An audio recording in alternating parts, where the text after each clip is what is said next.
오늘은 사순절 첫 번째 주일입니다. 사순절에 대해서는 여러 번 말씀드렸습니다만 성탄절이라고 하는 것이 오시는 주님을 마중하는 준비를 하는 게 성탄절이다. 이렇게 생각을 하면 또 대림절이다. 이렇게 생각을 하면 이 사순절은 부활절 이후에 주님께서 승천하시잖아요. 그렇죠? 해서 주님을 보내드리는 배웅하는 준비를 하는 기간이 사순절의 기간이 아니겠는가 이런 생각을 해보게 됩니다. 그렇다고 해서 우리 어른들은 이제 어른들뿐 아니라 사람들은 죽어 가 이런 거 그다지 이렇게 긍정적인 의미들은 아니죠. 그러나 우리가 그저 단순하게 어떤 육신에 멸하는 육신에 졸하는 그러한 죽음으로만 생각을 해볼 것이 아니라 하나님께서 우리들에게 허락하시는 궁극적인 그 자리에 간다라고 생각을 해보면 저 세상에 간다라고 하는 것이 그다지 나쁜 것은 아니지 않느냐라고 하는 것입니다. 요즘에는 워낙에 기술이 발달되어 있어가지고 이 엄마 뱃속에 있는 아기들의 심리 상태까지도 다 이렇게 찾아볼 수가 있단 말이에요. 그래서 보면 이 엄마 뱃속에 있는 그 아이들도 기분이 좋아서 웃기도 하고 엄마 뱃속에 있는 아이들도 기분이 나빠가지고 얼굴을 튕기기도 하고 이런 일들이 있단 말이죠. 어쨌든지 간에 엄마 뱃속에 있는 아이들은 지금 이 엄마 뱃속이 너무너무 좋아요. 완전히 거기 그 상황에 익숙해져 있는 것이죠. 비록 10달 동안 살아온 삶이지만 내 평생에 여기만큼 좋은 것이 없는 것이 엄마 뱃속이에요. 그렇죠? 그런데 엄마 뱃속에서 무엇인가 알 수 없는 힘에 의해서 쑥 밀려 나왔단 말이에요. 나오다 보니까 전혀 낯선 환경으로 지금 쑥 밀려 나와 버렸는데 너무 어색하잖아요. 너무 이상하잖아요. 생존의 본능에 의한 두려움이 생기는 거예요. 그때 받는 스트레스가 대단하다는 거죠. 그래서 어떻게 해요? 꽉 하고 터져 나오는 거예요. 그런데 사람들은 뭐라고요? 어이구 고놈창 소리 좋다 이러고 있죠. 아기는 생명의 위협을 느끼면서 그렇게 생존 본능에 의해서 두려워서 공포감에 울지만 어른들은 어이 고놈창 우렁차네 이러면서 좋아라 하는 것이죠. 그러나 그 아기가 어느 때에 안정을 찾는가 하면 엄마 뱃속에서 느꼈던 엄마 심장의 파동, 엄마 뱃속에서 느꼈던 엄마의 냄새, 엄마 뱃속에서 느꼈던 엄마와 나와의 어떤 미묘한 교감하는 부분들 이런 것들이 엄마의 가슴에 있으면서 엄마의 젖을 빨면서 익숙한 것이 여기 있구나 하면서 다시 아이는 안정을 찾는 것이죠. 해서 그 아이는 이 세상에 태어나는 그 순간은 대단한 스트레스이지만 아이는 엄마 뱃속에 있는 아이는 모르는 일이지만 우리들은 알고 있죠. 그 아기가 건강하기 위해서는 엄마 뱃속에서 나와야만이 그 아이가 더 건강하고 나와야만이 그 아이가 행복하고 나와야만이 그 아이가 복된 삶을 살 수 있게 된다는 것이죠. 엄마 뱃속에서 10달 지나 11달 지나 12달까지 있으면 이거는 세상 천해 없이 불행한 일 아니겠어요. 그렇잖아요. 해서 아이는 10달 동안에 살아있는 10달 평생 동안 가장 익숙한 곳이 엄마 뱃속이지만 그럼에도 불구하고 엄마 뱃속보다 더 좋은 곳이 있기 때문에 아이는 스트레스 가운데 그곳을 빠져나온 이후에 곧 이곳이 참 좋은 곳이로구나 하는 것을 알아가게 되는 것이 이것이 인생의 출발점이다라고 하는 것입니다. 같이 빗대어서 생각해 보면 그러면 우리가 지금 어떤 사람들은 60평생, 어떤 사람은 70평생, 어떤 사람들은 80평생, 어떤 사람들은 90평생, 드물게 100평생을 살아가신 분들도 계셔요. 그리고 이분들은 그 평생 동안 가장 익숙하고 가장 친숙한 곳이 이 세상이란 말이에요. 저녁에 자고 아침에 일어나서 움직이면서 밥 먹고 사람들 만나서 웃고 떠들고 그러다 나서 또 피곤하면 잠자고 이 삶이 가장 익숙한 삶이다 보니까 마치 엄마 뱃속의 아이가 이 엄마 뱃속이 가장 익숙하게 여기는 것처럼 말이죠. 우리도 이 땅에서의 삶의 어떤 패턴들을 너무 익숙하게 여기다 보니까 저 세상이라고 하는 그곳에서 어떤 일이 벌어질는지 알지 못하는 것 때문에 낯선 환경이라고 하는 것 때문에 생기는 스트레스 이것이 결국은 우리들에게 죽음의 공포이다라고 하는 것입니다.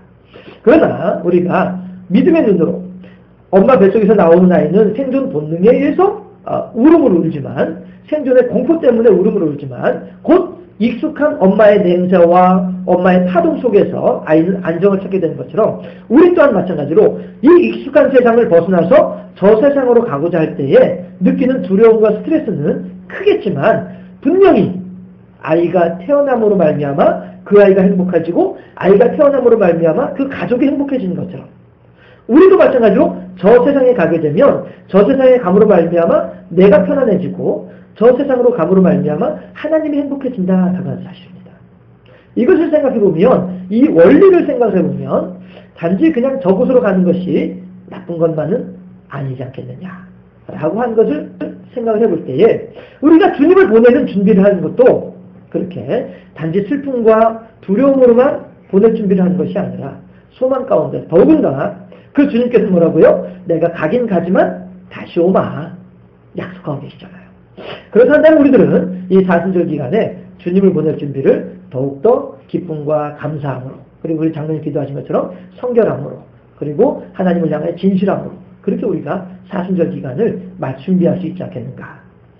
그렇다면 우리가 이제 보통 장례를 치르다 보면 유족들 가운데 꺼이 울면서, 알았습니다 어머니, 제가 어머니 뜻대로 하겠습니다, 걱정하지 마시고 편히 가세요, 이렇게 얘기하는 경우들 들어 있어요. 그 왜 그래요? 돌아가신 분이야 뭐 들을 리 있겠습니까? 그러나 보내는 입장에서 유족이 그렇게라도 해야 스스로에게 위로가 되잖아요. 그렇잖아요. 그런 마음에 아버지 걱정하지 마시고 제가 다 알아서 할게요, 걱정하지 마시고 편히 가세요, 이렇게 말을 하는 게 결국에는 스스로에 대한 다짐 아니겠냐라고 하는 것이죠.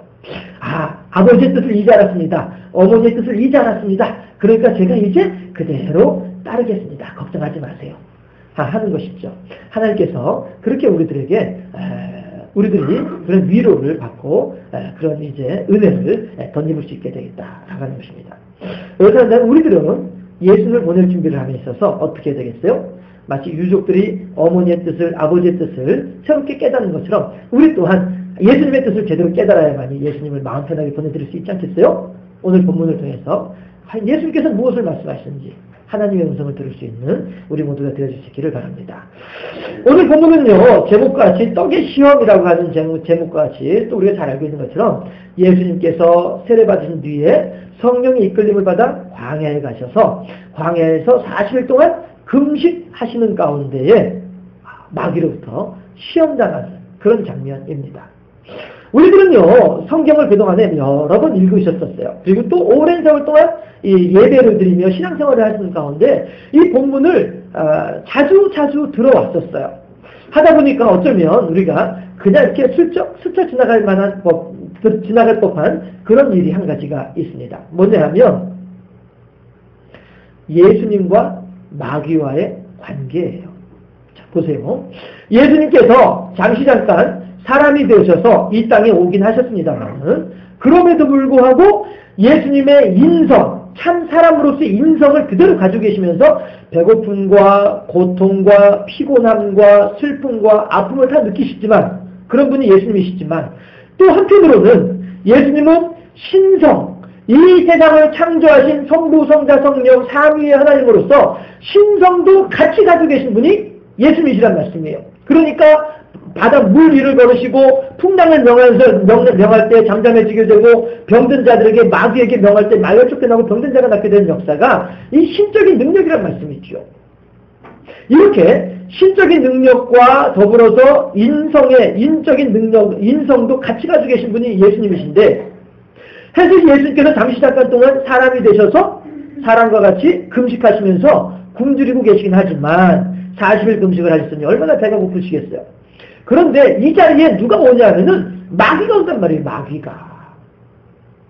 따라 하실까요? 집과 집게 감히. 그렇잖아요. 마귀란 놈이 감히 하나님 앞에서, 감히 예수님 앞에서 집과 집게 감히.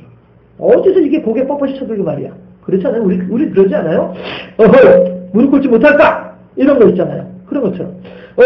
잠잠히 해. 무슨 소리 하는 거야? 이런 것처럼 말이죠. 분명히 하나님 앞에서 마귀는 그러한 역할을 맡기면 안 되는 거예요. 마귀는 하나님 앞에서 머리 조아리고 부복하고 있어야만 마땅한 것이 이게 마귀란 말씀이에요. 그런데 지금 어떻게 해요? 예수님 앞에서 마귀는 비아냥거리고 있는 거예요. 예수님을 향하여서. 어이 여보시오. 이제 뭐 우리가 이제 쉽게 표현을 하자면 이런 표현이 되는 거예요. 네가 만일 하나님의 아들이거든 이라고 하는 말의 의미가 그런 뜻이 되는 거예요. 어이 그 참말로 어이 이 양반 잠깐 좀 얘기 좀 들어봐봐. 이런 분위기란 말씀이에요. 네가 만일 하나님의 아들이거든 이라고 하는 말의 의미가 이런 분위기란 말씀이죠. 감히 집가집게 마귀 따위가 예수님 앞에서 기분 나쁘죠. 자존심 상하는 일입니다. 그러나 예수님께서는 그 마귀를 그대로 다 허용해 주고 계셔요. 마귀의 기도한장 하나 앞에서 예수님께서는 아무 소리 안 하시고 그래 네 마음대로 해라 네 하고 싶은 대로 해라 네 멋대로 해라. 왜 그럴까요? 이유가 뭡니까? 하나님께서 말씀하십니다. 그래야 인류 구원의 길이 열린다. 아이가 하나가 있습니다. 이 아이가 밖에 나가서 큰 말썽을 부리고 들어왔습니다. 그러면은 부모 입장에서 어떻게 합니까? 잘했다 그래 잘했으니까 네가 알아서 책임지고 네가 알아서 하고 안 되면 네가 뭐 감옥살이 하든가 네 맘대로 해라. 그럴 부모 없습니다. 그렇죠? 찾아가서 죄송합니다. 제가 자식 교육을 잘못 시켜서 그렇습니다. 용서해 주시기 바랍니다. 저쪽에서 가만히 있나요? 기고만장해가지고 여보시오! 대체 말이야 자식을 어떻게 이런 게 하는데 좋아야 나 이거 절대 못 던져 나 그냥 지나가지 않을 거야 내 반드시 내가 본때를 보여줄 거야. 그러면 그럴수록에 내 부모는 더욱더 허리를 숙입니다. 정말 죄송합니다. 용서해 주세요. 한 번만 봐주세요. 그래도 미우나고나 내 자식인데 내 자식 감옥살이 하는 걸 어떻게 보겠습니까? 제발 용서해 주세요. 옆에서 아들은 아버지 어머니가 그렇게 고개 숙이고 허리 조아리는 모습을 보면은 자존심 상하죠. 그러나 아들이 저지른 죄가 크면 클수록 아버지 어머니의 허리는 더 깊이 숙어지는 것이고 아버지 어머니의 코는 더 땅으로 빠질 수밖에 없는 것이 이게 부모의 마음이다라고 하는 것입니다. 우리 하나님께서도 첫사랑 아담이 잘못한 것으로 말미암아서 마귀에게 빼앗긴 위신과 체면과 하나님의 권력 때문에 우리 예수님께서는 지금 죄가 깨끗한데 저 마귀 땅 앞에서 예수님께서 지금 이 수치와 부욕이 나오고 계시다는 건 사실입니다. 무엇 때문에? 내 죄 때문에 아담 때문에 아담의 후손인 나 때문에 우리 예수님께서는 지금 마귀 앞에서 아무 소리 안 하시고 그래 네 마음대로 해라. 속에서는 부모님을 끌어오는 것이 두려운지 모르겠지만 그럼에도 불구하고 이미 해야만이 내 사랑하는 인류를 구원할 수 있는 길이라고 한다면 내가 내 자식을 살리는 길을 한다면 내가 내 수치와 내 자신이 아니라 무슨 삶이 있으랴. 부모의 마음과 같이 우리 예수님께서는 우리들의 구원의 길을 위해서 오늘도 마귀에게 온갖 수모와 굴욕을 당하고 계시더라 라고 하는 사실입니다. 그렇다면 과연 이 길밖에 없었을까? 우리 하나님께서 인류를 구원하는 방법이 이 수치와 굴욕밖에 없었을까? 왜 이렇게 할 수밖에 없었을까? 어쩔 수 없지요. 왜냐하면 아담이 마귀로부터 넘어진 자리가 그 자리이기 때문에 그렇습니다. 뭐라고요? 떡의 시험인 것입니다. 마귀는 지금 예수님한테 와서 그러죠. 네가 만약에 하나님의 아들이면 이 돌들을 가지고 떡떡이를 만들어 보아라 라고 말을 하고 있습니다. 이것은요 왜 그러냐 하면 마치 일종의 아이들이 흔히 사용하는 필살기이거든요. 100이면 100 요거 하나면은 다 넘어지는 거예요. 모든 사람들이 10이면 10 100이면 100 다 요거 떡의 문제 먹는 문제 먹고 사는 문제 목구멍이 포도청이니까 요거 하나만 가지고서는 안 넘어진 사람이 없더라 이거예요. 다 넘어지더라 하는 거예요. 그러니까 마귀는 재미가 들리는 거죠. 그래 이 세상에 살아있는 사람이란 사람들은 누구나 다 내가 요거 하나만 가지고 탁 건드리면 다 넘어진다 아무나 없이 다 넘어진다. 드물게 넘어지지 않는 사람들이 있죠. 그런 사람들에게는 이제 두 번째 시험 높은 곳에 올라가가지고 뛰어내려라. 그러면은 천사가 너를 받들어 줄 것이고 세상 사람들은 너를 우러러볼 것이다 라고 하는 명예로 첫 번째 가장 원초적인 사람을 향한 마귀의 무기 떡의 문제 목구멍이 포도청 현실의 문제 이것이고 두 번째가 명예의 욕구 요걸 가지고 사람을 건드리면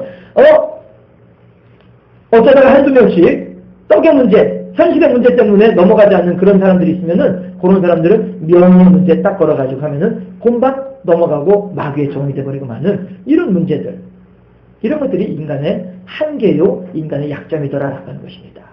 했을 때 오늘은 제목과 같이 떡의 시험, 떡 한 가지에만 우리가 관심을 가지고 초점을 두고자 합니다. 그렇습니다. 첫사람 아담은 에덴 동산에 있으면서 바로 이 먹는 문제 때문에 마귀에게 유혹에 넘어가고 말았습니다. 결국 마귀와의 대결에서 아담은 지게 되는 것입니다. 베드로서 2장 9절에서 하는 얘기가 진자는 이긴 자의 종이 된다라고 말씀을 하고 있습니다. 베드로서 2장 19절 말씀에서. 그런데 우리들은 바로 이 아담이 마귀에게 짐으로 말미암아 더 이상 하나님의 자녀가 아닌 마귀의 종이 되어 있음을 우리들은 알게 되는 것입니다. 그리고 그 아담의 허리에서 나오는 모든 후손들 또한 조상의 유전한 망령된 행실로 말미암아 다들 죄인이 되어져 버리고 말았더라. 이것이 오늘날 우리들이 가지고 처해 있는 안타깝지만 현실이더라 하는 것입니다. 그때 마귀가 사용했던 무기, 사람이 마귀에게 당하고 말았던 것, 그것이 바로 먹는 문제, 떡의 문제였던 것입니다. 하나님께서는 동산 중앙에 있는 선악을 알지 않는 나무에는 먹지 말아라. 그런 나머지 모든 것들은 다 너 마음대로 먹도록 하여라. 하나님께서 그렇게 허락하셨다라고 하는 것입니다. 그럼에도 불구하고 마귀는 바로 그 하나님께서 하지 말아라라고 했었던 딱 한 가지, 이것을 가지고 걸고 넘어져서 사람을 넘어뜨리고 자기의 종으로 삼았던 것이 마귀다라고 하는 것입니다. 마귀가 시키는 대로 이리 끌려가고 저리 불려가는 처량한 신세로 전락하고 마는 것이 우리들이더라라고 하는 것입니다. 그랬을 때에 눈에는 눈, 이에는 이로 갚으라고 하죠. 먹는 문제는 먹는 문제로 갚아야 되는 것입니다. 하기 때문에 예수님께서는 아담이 잘못한 그 자리에서 아담 대신에 마귀를 이김으로써 이제 아담을 따라 태어난 모든 사람들이 마귀의 종이 되어지지만은 예수님께서 마귀에게 아담이 졌던 그 자리에서 이기심으로 말미암아 이제 예수님께서 이기셨다고 한 사실을 믿는 모든 사람들은 비록 아담의 후예임에도 불구하고 예수님의 이기신 사실을 믿는 모든 사람들은 더 이상 마귀의 종 노릇을 하지 않아도 되는 그 길을 열어놓으시기 위해서, 그래서 바로 예수님께서는 먹는 문제를 가지고 마귀와 더불어서 한판 승부를 하시는 것이다. 사실 우리 성도들 가운데에도 자주 표현하는 말이고 오늘도 표현을 했습니다만, 목구멍이 포도청이라고 하는 이 먹는 문제, 현실적인 문제 때문에 하나님에 대한 신앙을 저버리는 사람들을 간혹 볼 수가 있습니다. 오늘 오후에도 이제 더 자세하게 이제 말씀을 드리겠습니다만은 2012년도 통계, 2013년도 이맘때 발표한 자료가 하나 있는데요. 거기에 보니까 교회를 왜 다니십니까? 라고 하는 질문 가운데 현세적인 복을 받기 위해서, 즉 기복신앙 때문에 이렇게 교회를 다니는 사람들이 18.5%랍니다. 대략 100명 가운데 한 19명 정도가 현세적인 복을 받기 위해서, 교회 다니면은 병 낫는데, 교회 다니면은 로또 복권 당첨된대, 교회 다니다 보니까 사람들이 다 집사 그러던데, 그럼 나도 교회 다니면 집 한 채 살 수 있지 않을까 싶어서 그래서 교회 다닌단 말이죠. 그런 사람들은요, 이거 아무리 기도해봐야 로또 복권 당첨 안 되는데, 이렇게 결론을 내리게 되면 더 이상 교회에 나오지 않게 될 사람들이죠. 이거 봐라. 내가 아무리 기도해봐야 이거 병원에 가니까 의사가 계속 병만 악화된다고 하고 나을 기미가 안 보이네. 이거 교회 다녀봐야 소용없네. 이런 사람들이더라고 하는 것입니다. 그 숫자가 몇 프로가 된다고요? 18.5%. 대략 한 20명 정도가 그렇게 된다는 거예요. 옆에 사람한테 보시면서 한번 질문을 해보세요. 집사님, 권사님, 장로님, 제가 배신할 사람처럼 보이시나요? 한번 질문해보세요. 질문해보세요. 제가 어떻게 보이세요? 이제 10명 중에 2명이라는데 뭐라고들 대답하세요? 어떤 대답 들으셨나요?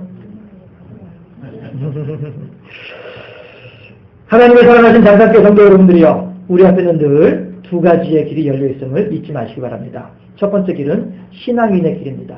두 번째 길은 현실적인 믿지 아니하는 불신의 길이다라고 하는 것입니다. 그랬을 때에 세상의 길은 넓고 잘 닫혀져 있어서 많은 사람들이 편안하게 지나갈 수 있는 길이 세상의 길입니다. 그렇지만 믿음의 길, 신앙의 길은 다니는 사람들이 많지 않아서 울퉁불퉁하고 좁고 구불구불하고 막 여기저기 거미줄까지 끼어있고 여간 걸어다니기가 쉽지가 않은 것이 신앙인의 길입니다. 그렇지만 그럼에도 불구하고 많은 사람들이 가는 멸망의 길로 가는 것이 지혜로운 방법인지 아니면 불편하고 힘들고 어렵고 괴롭지만 신앙인의 길로 가는 것이 올바른 것인지 우리들은 이미 그 해답을 정답을 다 가지고 있습니다.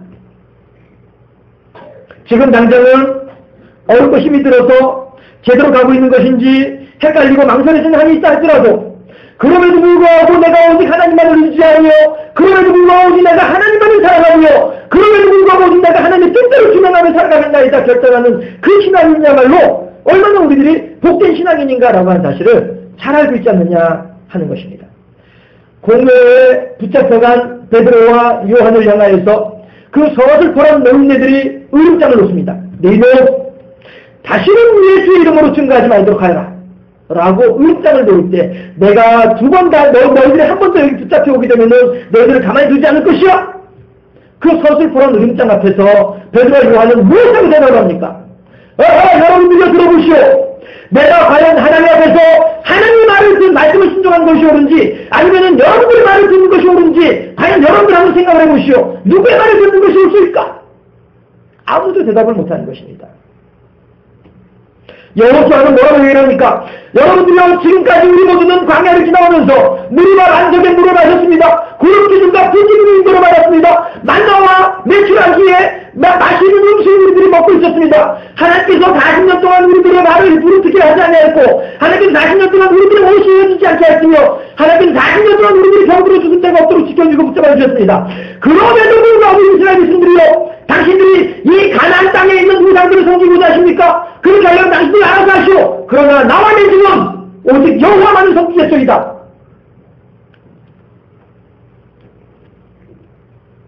많은 기독교인들이 신앙의 길을 선택하는 결과 온갖 어려움과 고통을 겪고 심지어는 죽임을 당하기까지 하면서도 하나님을 외면하지 않았음을 우리들은 잊지 말아야 할 것입니다.